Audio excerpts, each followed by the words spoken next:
यहीं पर मुझे एक और उपन्यास याद आता है जो कि उर्दू में लिखा गया है। वो तरन्नुम रियाज का उपन्यास है, उसका नाम है बर्फ आसना परिंदे।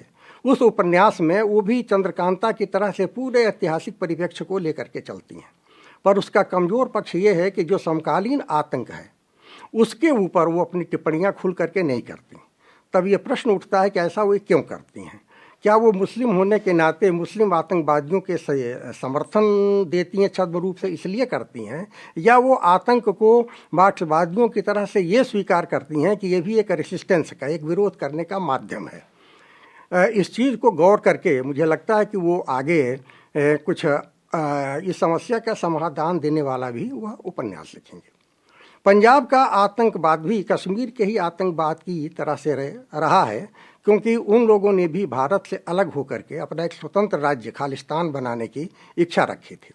उसको लेकर के तमाम मारधाड़ और इनोसेंट लोगों की किलिंग हुई। दुखद पक्ष यह है कि उसको लेकर के मजबूत कृतियां हमें देखने को नहीं मिली हैं। एक डॉक्टर अग्रवाल के 2-3 उपन्यास जरूर देखने को मिले हैं, किंतु जिस गहराई से उस समस्या को प्रस्तुत किया जाना चाहिए वो समस्याएं वहाँ पर उस तरह से नहीं आई हैं। एक उपन्यास हाल में मैंने ऑपरेशन खुदाबख्श के नाम से लिखा है, तो उसकी चर्चा तो दूसरे लोग करेंगे, ज़्यादा अच्छा होगा। अपने उपन्यास के ऊपर मैं क्या चर्चा करूं। लेकिन कविताएं बड़ी प्रचुर मात्रा में लिखी गई हैं, और इस मौके पर मुझे एक कविता याद आ रही है जो कि मेरे ख्याल से बड़ी अच्छी कविता है आतंकवाद पर।